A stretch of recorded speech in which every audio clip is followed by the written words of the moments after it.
अब अपन पढ़ेंगे। अपन ने प्रोटिस्ट का पूरा क्लासिफिकेशन पढ़ लिया, आपके दिमाग में फिट हो गया। एक बार फिर से आप उसको बाद में वीडियो देखने के बाद दोहराव कर लेंगे, बल्कि बहुत अच्छा होगा कि जैसा मैंने बोर्ड पर बनाया था आप किसी कागज में वैसा ही बनाकर लिख लें, क्योंकि आपके बुक में ऐसा नहीं मिलेगा। उसे लिख लें और कॉपी में अवश्य लिखें, जिससे आप उसको याद रख सकें, काफ़ी इम्पोर्टेंट है। इसके बाद प्रकाश संश्लेषित प्रोटिस्ट का पहला पार्ट अपन पढ़ते हैं, डायनोफ्लेजिलेट्स। जैसा कि इसका नाम है डायनोफ्लेजिलेट्स, तो डायनोफ्लेजिलेट्स में जो पहला लक्षण क्या होगा, दो फ्लैजिला पाई जाती हैं। इसमें दो फ्लैजिला यानी कशाभिका पाई जाती है, दो कशाभिका होती है और इनकी स्थिति जो है वो अलग अलग होती है। स्थिति अलग होती है मतलब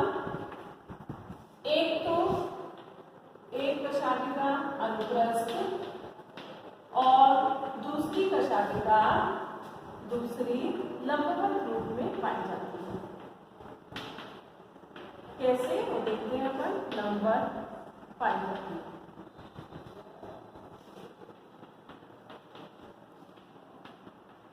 ये एक डायनोफ्लेजिलेट्स है, तो इसमें जो एक कशाभिका है वो ऐसी होगी और एक कशाभिका ऐसी होगी। ये इसको हम बोलेंगे अनुप्रस्थ कशाभिका और ये इसकी बॉडी के लंबवत है, जिसे हम बोलेंगे लंबवत कशाभिका।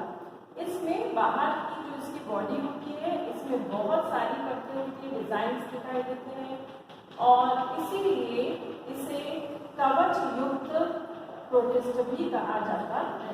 ये मैंने केवल एक शेप बनाया, ये कई शेपों में पाया जाता है। चूंकि बहुत सारी परतें होती हैं, बहुत सारी परतें होती हैं, इसीलिए इसे जैसे कछुआ, उसके ऊपर बहुत सारी परतें होती हैं, वो जुड़कर कवच बना लेती हैं, तो उतना मोटा तो नहीं, लेकिन चूंकि एक मोटी परत ऊपर होती है तो इसे कहा जाता है, इस कारण कवच युक्त, इन शब्दों को आप ध्यान रखेंगे, कवच युक्त डायनोफ्लेजिलेट्स कहा जाता है।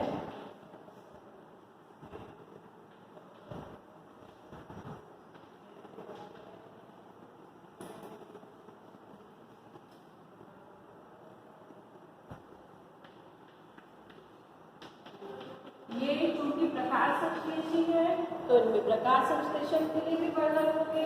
इसमें प्रकाश संश्लेषण के लिए chlorophyll a, c and carotenoid पाए जाते हैं, जिनके द्वारा ये अपना भोजन बनाते हैं। तीन मुख्य लक्षण अपन ने देखे हैं डायनोफ्लेजिलेट्स के। दो फ्लैजिला पाई जाती है, एक लंबवत होती है, ये लंबवत होती है और एक अनुप्रस्थ होती है। दूसरा बहुत सारी परतें पाई जाती है उसकी बॉडी के ऊपर, इसीलिए इसे कवचयुक्त डायनोफ्लेजिलेट्स कहा जाता है। तीसरा मेन लक्षण इसका है क्लोरोफिल ए, सी और कैरोटीनॉइड पाए जाते हैं, जिस कारण ये प्रकाश संश्लेषण कर पाता है। ये स्वच्छ जल में भी पाए जाते हैं और लवणीय जल में भी पाए जाते हैं। समुद्र में अधिकतर पाए जाते हैं, कभी कभी ये कुछ मात्रा में नदियों में मिलते हैं। अब इसके और इम्पोर्टेंट जो चीजें पूछे जाने वाली हैं उसमें एक है इसका एग्जाम्पल, जिसका नाम है नॉक्टिलूका। इसको आप बहुत ध्यान रखें, ये अलग अलग एग्जाम्स में अलग अलग रूपों में पूछा जाता है। नॉक्टिलूका को स्फुरदीप्त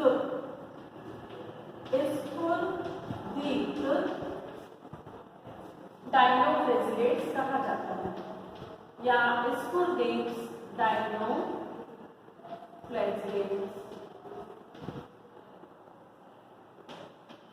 कहा जाता है। क्यों कहा जाता है इसको स्फुरदीप्त क्यों कहते हैं?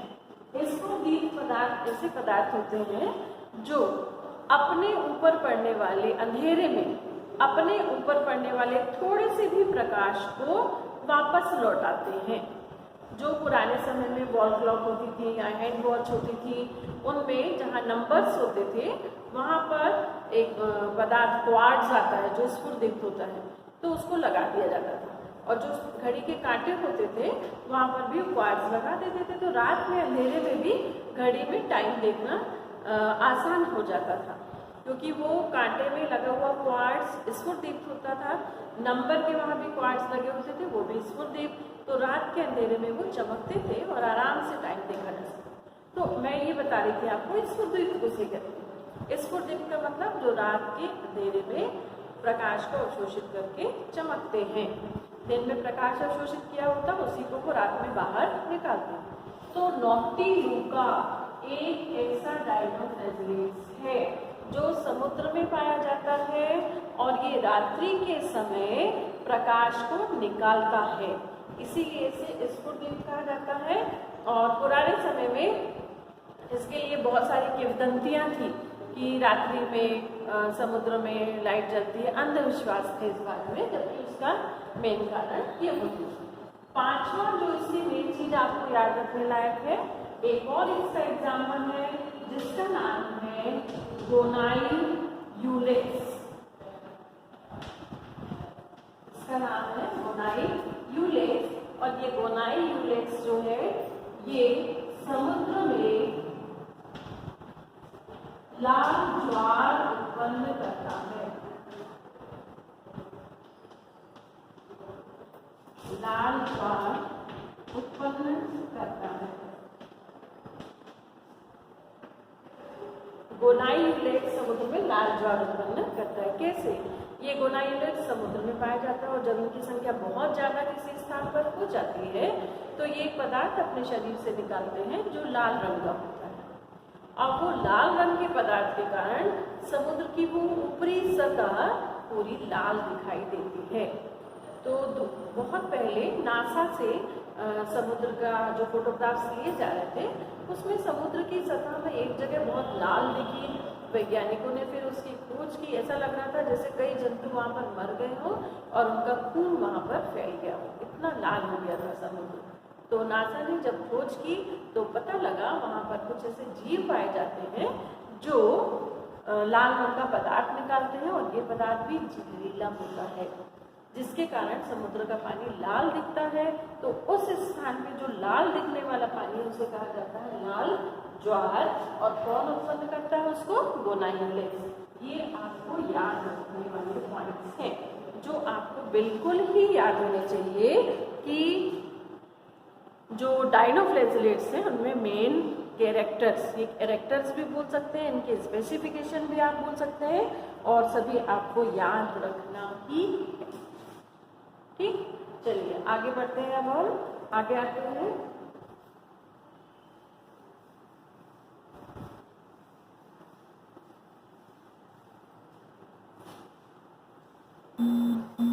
दूसरे वाले अगले प्रकाश संश्लेषी प्रोटिस्ट में, तो अगला है डायटम्स। डायटम्स में फ्लैजिला नहीं पाए जाते। डायटम्स कैसे होती है? मैंने आपको बताया था साबुनदानी के समान दो पार्ट से बने हुए। ये एक पार्ट है इसका और ये एक पार्ट, यानी इनका पूरी बॉडी दो पार्ट से बनी होती है और ये दो पार्ट एक दूसरे से एक सहयोगी तंतु द्वारा जुड़े होते हैं। ये इनकी भित्ति होती है, भित्ति में भी दो परतें होती हैं। इसकी भी बहुत स्पेशल टाइप के फीचर्स हैं इसमें। चलिए देखते हैं। तो पहला फीचर क्या है इसमें?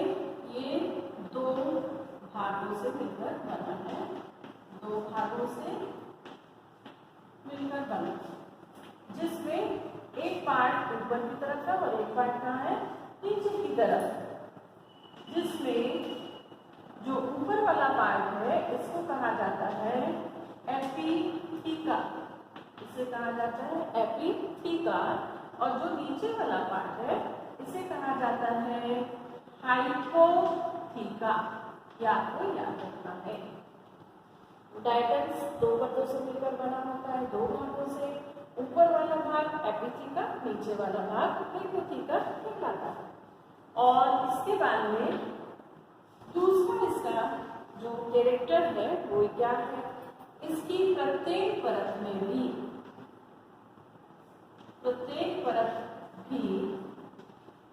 दो परतों से मिलकर बनी, दो परतों से बनी होती है, जिसमें अंदर की तरफ यानी अंदर देखिए एक परत है और ये दो परत है ना। तो जो अंदर वाली परत है वो किससे बनी होती है, सेल्यूलोज व पेक्टिन से। और जो बाहरी परत है सिलिका, बाहरी परत सिलिका के यौगिकों की होती है। बाहरी परत में सोडियम व पोटेशियम के सिलिकेट्स होते हैं।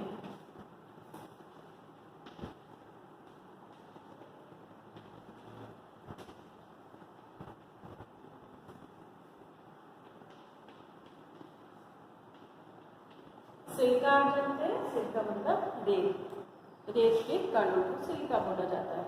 और सिलिका कैसे बना है, रेत का जो केमिकल फॉर्मूला है वो SiO2।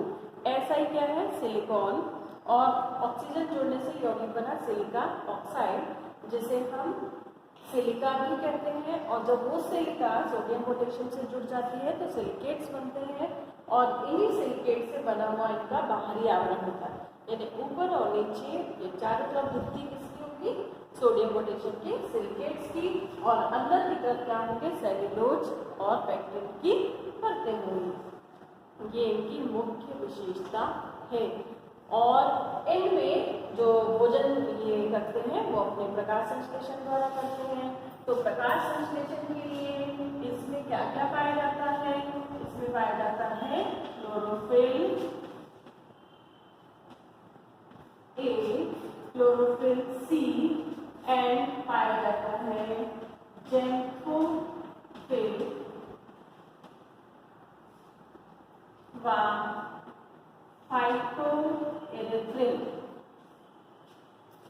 फाइटोएरिथ्रिन भी पाया जाता है, जिसके कारण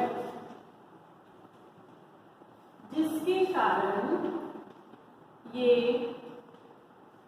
सुनहरे दिखाई देते हैं। सुनहरे मीन्स गोल्डन दिखाई देते हैं। इस कारण इन्हें स्वर्ण शैवाल कहा जाता है।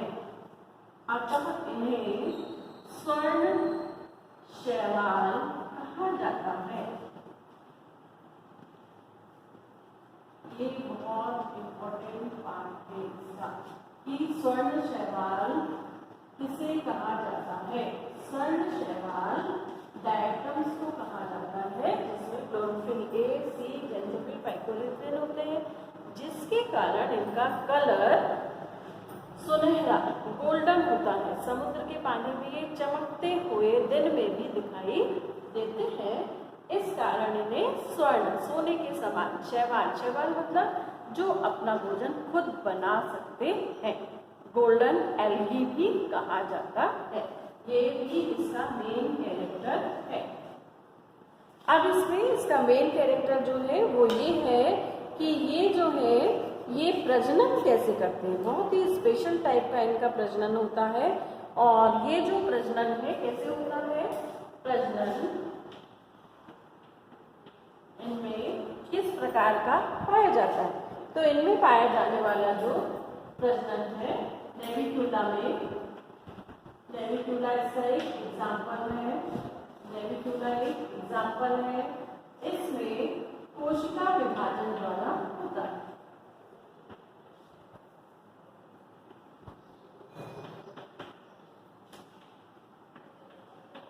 कैसे देखते हैं,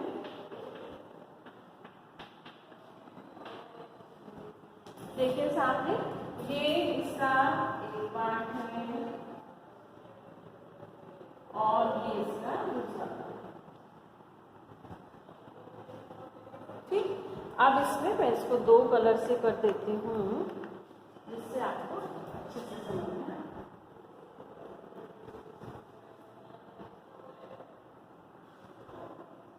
ये ऊपर का पार्ट एपिथीका, अंदर का पार्ट हाइपोथीका।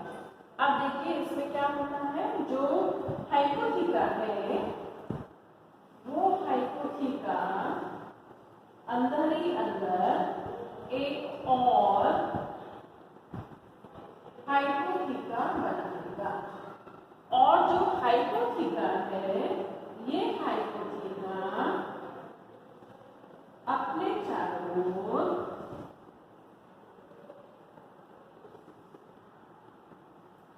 एक एपिथीका बनाएगा। इस तरह से ये एक डायटम्स कितने भागों में बढ़ जाएगा, 2 भागों। लंबी प्रक्रिया है, उसको मैंने थोड़े छोटे में बताया कि जो एपिथीका है वो अपना हाइपोथीका बना लेगा और जो हाइपोथीका है वो अपना एपिथीका बना लेगा। इस तरह एक डायटम से 2 आइटम्स बन जाते हैं। तो क्या करा आपने, डायटम्स में मुख्य पॉइंट्स ये 2 भागों से मिलकर बनता है। ये 2 पार्ट एक दूसरे को ढके हुए रहते हैं, एक पार्ट थोड़ा छोटा, एक पार्ट बड़ा होता है। जो ऊपर वाला पार्ट होता है बड़ा, उसे कहते हैं हम एपिथीका, नीचे वाले भाग को हम हाइपोथीका कहते हैं। ये एक संयोजी तंतु द्वारा आपस में जुड़े होते हैं। उसके बाद हमने पढ़ा कि इसके प्रत्येक भाग में भी 2 परतें होती हैं, अंदर की ओर सेल्यूलोज पेक्टिन की परत और बाहर की ओर सोडियम पोटेशियम के सिलिकेट्स की परत होती है। ये इसका इम्पॉर्टेंट फीचर है। थर्ड इसका इम्पॉर्टेंट फीचर, क्लोरोफिल इसमें ए, सी, जेंथोफिल, फाइब्रोनेक्टिन पाया जाता है, जिसके कारण इसका कलर गोल्डन हो जाता है और इन्हें स्वर्ण शैवाल भी कहा जाता है। ये समुद्र के पानी में, चूंकि इनमें फ्लैक्सिला नहीं है, तो लहरों के साथ ऐसे ही तैरते रहते हैं और समुद्र का पानी इनके कारण चमकता है गोल्ड के समान। इनमें प्रजनन नेविकुला इसका एग्जाम्पल है, जिसमें कोश के विभाजन द्वारा होता है। किसी किसी में इसमें लंबवत विभाजन होता है, किसी किसी में हॉरिजॉन्टल विभाजन इसमें पाया जाता है। इसका इकोनॉमिक इम्पोर्टेंस डायटम्स का इतना याद रखना आपके लिए जरूरी है। फिर इसके बाद आते हैं अपन इसके इकोनॉमिक इम्पोर्टेंस में। तो इकोनॉमिक इम्पोर्टेंस क्या क्या है ये बहुत याद रखना है हमें। डायटम्स के economic importance, economic importance of diatoms.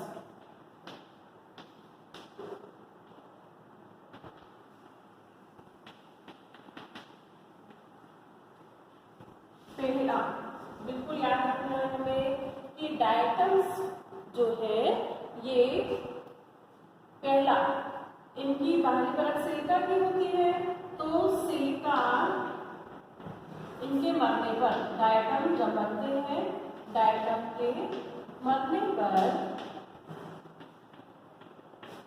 इनका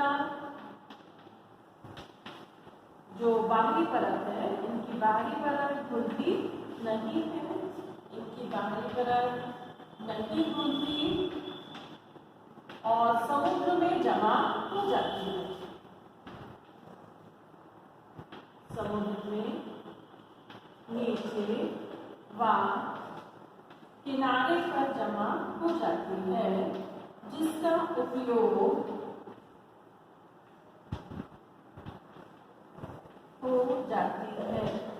इससे संबंधित एक बिल्कुल स्पेशल इसका लक्षण है कि जब इनकी परतें लाखों करोड़ों की संख्या में जमा हो जाती है तो वहाँ की जो भूमि है वो छिद्रित हो जाती है, क्योंकि ये इसमें क्या पाए जाते हैं, ये सिलिका छिद्रित हो जाती है। जब ये छिद्रित हो जाती है तो उस भूमि को कहते हैं डायटमी वीथिका। डायटमी वीथिका ये भी पूछा जाने वाला प्रश्न है। डायटमी वीथिका कहा जाता है। अब ये जो डायटोमी वीथिका है इसका बहुत सारा इम्पोर्टेंस है। इससे क्या किया जाता है, इससे बड़े बड़े फिल्टर बनाए जाते हैं छानने के लिए। बड़ी बड़ी इंडस्ट्रीज जिनमें छानने के लिए ज़रूरत होती है तो उसके लिए किसका उपयोग किया जाता है, डायटोमी वीथिका का उपयोग किया जाता है और बड़े बड़े फिल्टर बनाए जाते हैं। दूसरा, इससे क्या बनाए जाते हैं, इससे फिल्टर बनाए जाते हैं, फिल्टर बनाए जाते हैं।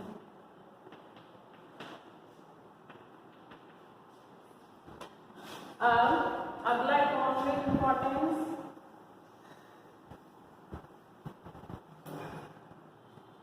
अगला इकोनॉमिक इम्पोर्टेंस है इसका दूसरा, इससे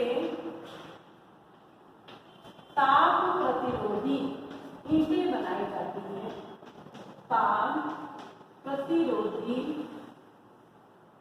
ईंटें बनाई जाती हैं। इसका मीनिंग समझते हैं आप, ऐसी ईंटें जिस पर ताप का कोई प्रभाव नहीं पड़ता। बड़ी बड़ी जो भट्टियां बनती हैं जिनमें बहुत ज़्यादा, जैसे लोहे को गलाने वाली भट्टी, बहुत बड़ी बड़ी भट्टियां बनानी हैं, उनको बनाने के लिए ऐसी ईंटें लगाई जाती हैं जो ताप प्रतिरोधी हैं, उनको बनाने के लिए इसका उपयोग किया जाता है। फिर तीसरा, इसका उपयोग टूथपेस्ट बनाने में भी किया जाता है, इसका उपयोग टूथपेस्ट बनाने में किया जाता है। और अगला जो इसका इकोनॉमिक इम्पोर्टेंस है वो ये है कि ये प्रदूषण सूचक का कार्य करते हैं। समुद्र में यदि प्रदूषण की मात्रा बढ़ जाए तो इनका कलर चेंज हो जाता है। इनका मीन्स डायटम्स का प्रदूषण सूचक का कार्य करते हैं। अगला जो इम्पोर्टेंस है वो इकोनॉमिक ना होकर इकोलॉजिकल है। इकोलॉजिकल यानी पारिस्थितिक रूप से बहुत इम्पोर्टेंस है उसका, कि ये पारिस्थितिक तंत्र में, पारिस्थितिक तंत्र का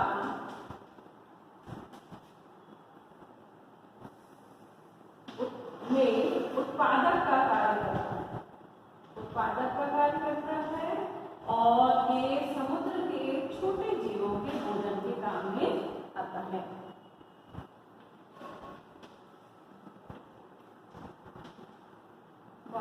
छोटे समुद्री जीवों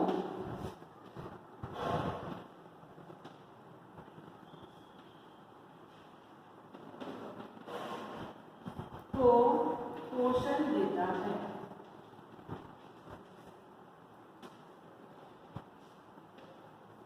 ठीक, ये इसके इकोनॉमिक इम्पोर्टेंस है जो आपको बिल्कुल बनना ही चाहिए। फिर से अपन रिवाइज करते हैं economic importance of diatoms.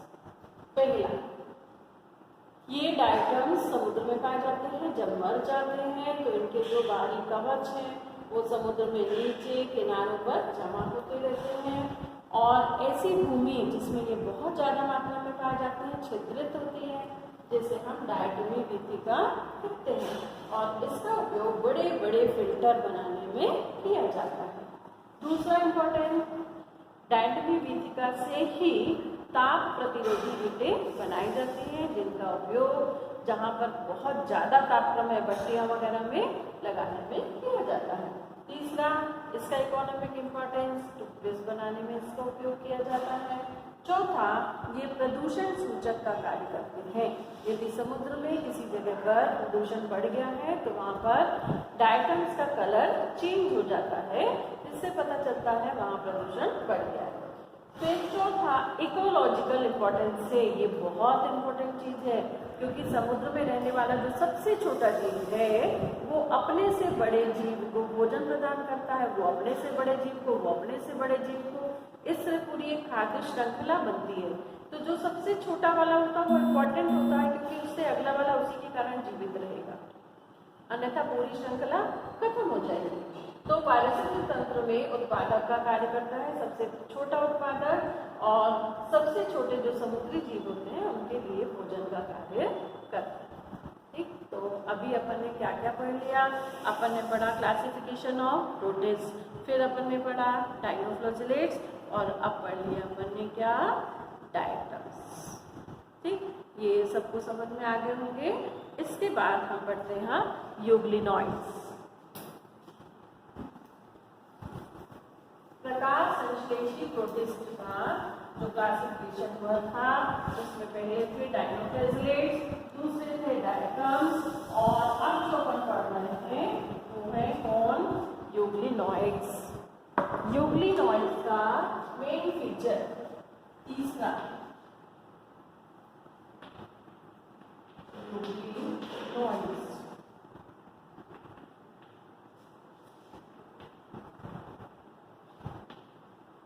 Euglenoids इसका सबसे इम्पोर्टेंट फीचर,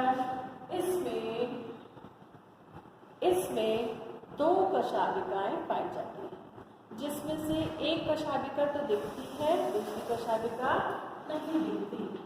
दो कशाभिका, एक बड़ी व एक छोटी। वो इतनी छोटी होती है कि वो शरीर के अंदर ही रहती है। इसमें प्रकाश बिंदु जैसा नेत्र पाया जाता है। इसमें नेत्र जैसी रचना पाई जाती है, नेत्र जैसी रचना पाई जाती है, जिससे ये प्रकाश की ओर प्रकाश संवेदी होती है। वो नेत्र जैसी रचना पाई जाती है जो प्रकाश संवेदी होती है, जिस कारण ये जहाँ पर प्रकाश होता है वहां पर चले जाते हैं। और सबसे इम्पोर्टेंट जो इसका फीचर है, जो बहुत ज्यादा पूछा जाता है, वो है इस पे पाए जाने वाले सभी जंतु, पौधों व जंतुओं के बीच में संयोजी कड़ी का काम करते हैं। इसको हम संयोजी कड़ी भी बोल सकते हैं, इनको हम मिश्रित लक्षण भी बोल सकते हैं। इसका मीनिंग क्या है कि ये जंतुओं के समान भोजन निगल भी सकते हैं और ये पौधों के समान भोजन बना भी सकते हैं। तो इनमें, इनके अंदर में क्या क्या पाया जाता है? उसके लिए क्लोरोफिल तो पाया ही जाएगा भोजन बनाने के लिए, किंतु निगलने के लिए मुख भी पाया जाता है। इनमें अंदर भोजन को कलेक्ट करने के लिए रिजर्वॉयर भी होता है। देखिए इधर, आज अगला जो इसका कैरेक्टर है, इसमें संकुचनशील रिक्तिका पाई जाती है, कॉन्ट्रैक्टाइल वैक्यूल। ये कॉन्ट्रैक्टाइल वैक्यूल क्या करती है? ये कॉन्ट्रैक्टाइल वैक्यूल पानी के संतुलन का कार्य करती है। यदि शरीर में पानी ज्यादा हो गया है तो उसको बाहर निकालने का काम करती है। ये अपने इसको संकुचनशील इसलिए बोला जा रहा है, जब पानी ज्यादा हो गया तो ये इसको अपने में भर लेगी, फैल जाएगी और फिर पानी को बाहर छोड़कर फिर सिकुड़ जाएगी। इसीलिए इसे कहा जाता है संकुचनशील रिक्तिका, कॉन्ट्रैक्टाइल वैक्यूल कहा जाता है। इसमें जो यूग्लिना है, यूग्लिना, इसमें ये वाले लक्षण तो हमने देख लिए। इसके अलावा इसमें कोशिका भित्ति नहीं पाई जाती, कोशिका भित्ति नहीं पाई जाती। तो फिर क्या पाया जाता है? कोशिका झिल्ली पाई जाती है, कोशिका भित्ति नहीं पाई जाती, बल्कि प्रोटीन का बना हुआ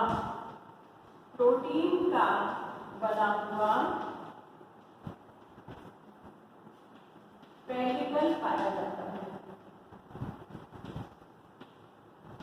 पेडिकल पाया जाता है।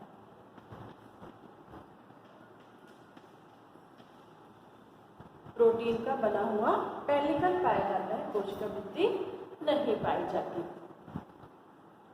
ये यूग्लिना की सहायता से फ्लैजिला की सहायता से प्रचलन करते हैं। अब इनका अपन थोड़ा सा स्ट्रक्चर देख लेते हैं।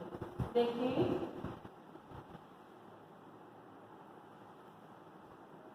ये है यूग्लिना, ये है इसकी फ्लैजिला, और ये फ्लैजिला अंदर तक गई है। यहीं पर इसका रिजर्वॉयर है, ये है इसका फ्लैजिला। और मैंने बोला था कि इसमें 2 फ्लैजिला होते हैं, तो ये फ्लैजिला नीचे तक गया है, और यहीं पर एक और फ्लैजिला है, ये है फ्लैजिला नंबर 2, फ्लैजिला 2। ठीक, ये वाला पार्ट क्या है इसका रिजर्वॉयर, यहाँ पर ये अपने द्वारा निकले गए भोजन को रखता है। तो यहाँ पर बिल्कुल यहाँ पर इसका माउथ पाया जाता है, यहाँ पर माउथ होता है जिससे भोजन को निकलता है और यहाँ पर रखता है।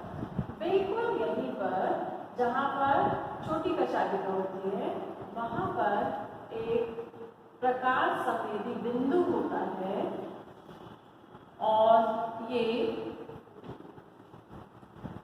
प्रकाश की ओर यूग्लिना को आकर्षित करता है, जिससे कि प्रकाश की ओर आकर्षित होकर ये अप्रकाश संश्लेषण का कार्य करते हैं।